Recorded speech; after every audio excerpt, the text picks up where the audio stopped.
ما هو المنهج الشرعي والتأصيل الشرعي للنظر في الإسلام لهذه الأوبئة وهذه الأمراض.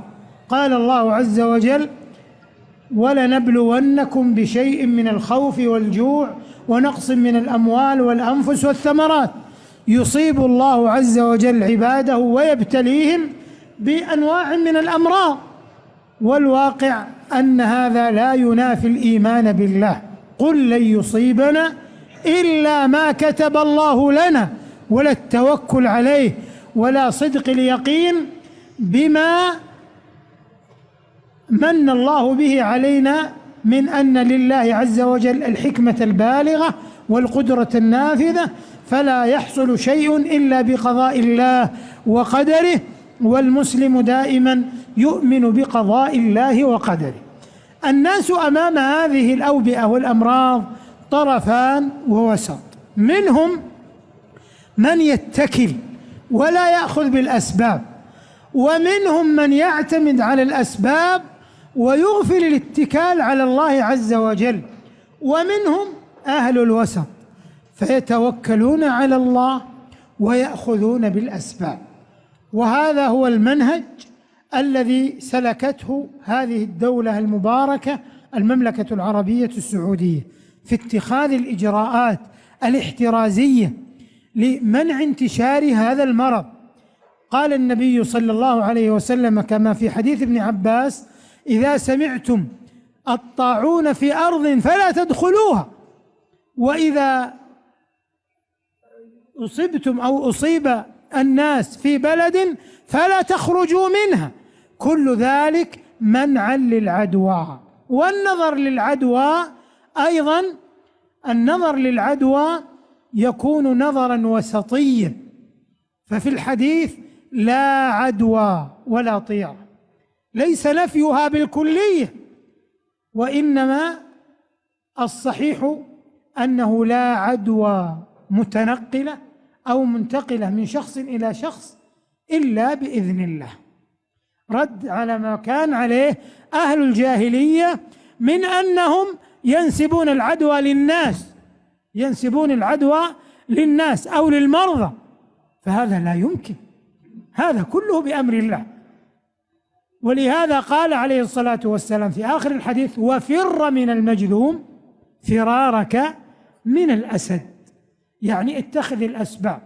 ولهذا نحن في الحرمين الشريفين وفي المساجد والمملكة وجميع الدول بل والعالم كله مستنفر اليوم للنظر في مواجهة هذا الفيروس. هذا يدل على ضعف البشر وأنهم لا غنى لهم عن الله طرفة عين، العقيدة والإيمان. وإذا مرضت فهو يشفين. والله لو اجتمع العالم على أن يكافحوا هذا الفيروس لم يكافحوه إلا بأمر الله وقضائه وقدره. فليلتجئ العباد إلى الله وليتكلوا عليه، ولا يصاب الناس بالهلع والذعر والجزع والخوف.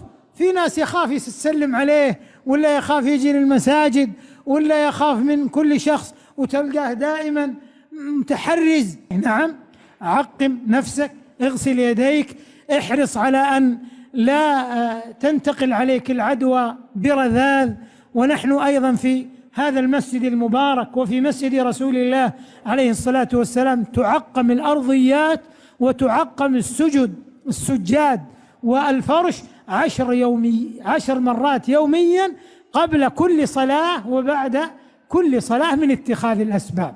هذه الأعمال الاحترازية هي من السنة، والحرص على أن يأخذ الإنسان بها ولا ينافي الاتكال على الله.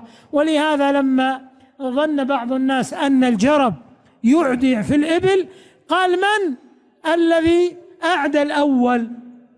إذن الأمر بيد الله سبحانه. فليلتجئ العباد إلى الله وليحتاطوا بأخذ الأسباب ويتوكلون على الله. والحمد لله أن الأسباب المتخذة كلها موفقة وكلها مسددة. ولا يقولن قائل: لماذا تمنع العمرة أو لماذا يمنع المجيء إلى الحرم هذه الفترة؟ كل ذلك تحقيقا للمصالح الشرعية. لربما إذا تساهلنا في الأمر أن تحدث كارثة لا قدر الله، فنأخذ بالأسباب وما هي إلا برهة، وتنجلي هذه الغمة عن هذه الأمة بفضل صاحب الفضل والمنة سبحانه وتعالى. فلنأخذ بالأسباب ولنتكل عليه سبحانه، ولنحرص على أخذ الإجراءات الاحترازية، وما اتخذ من إجراءات احترازية واحتياطية واستباقية كلها من باب الأخذ بالأسباب ولا يعتمد عليها، وهي مواقف احترازية شرعية دلت عليها الشريعة والقرآن والسنة. ونسأل الله أن يلطف بالمسلمين وأن يصلح أعمالهم وأجسادهم وقلوبهم، وأن يمنحنا وإياكم وإياهم العفو والعافية، وأن يدفع عنا الغلا والوبا والربا والزنا والزلازل والمحن، إنه ولي ذلك والقادر عليه، وأن يعيذنا من البرص والجنون والجذام وسيء الأسقام، إنه جواد كريم. وآخر دعوانا أن الحمد لله رب العالمين.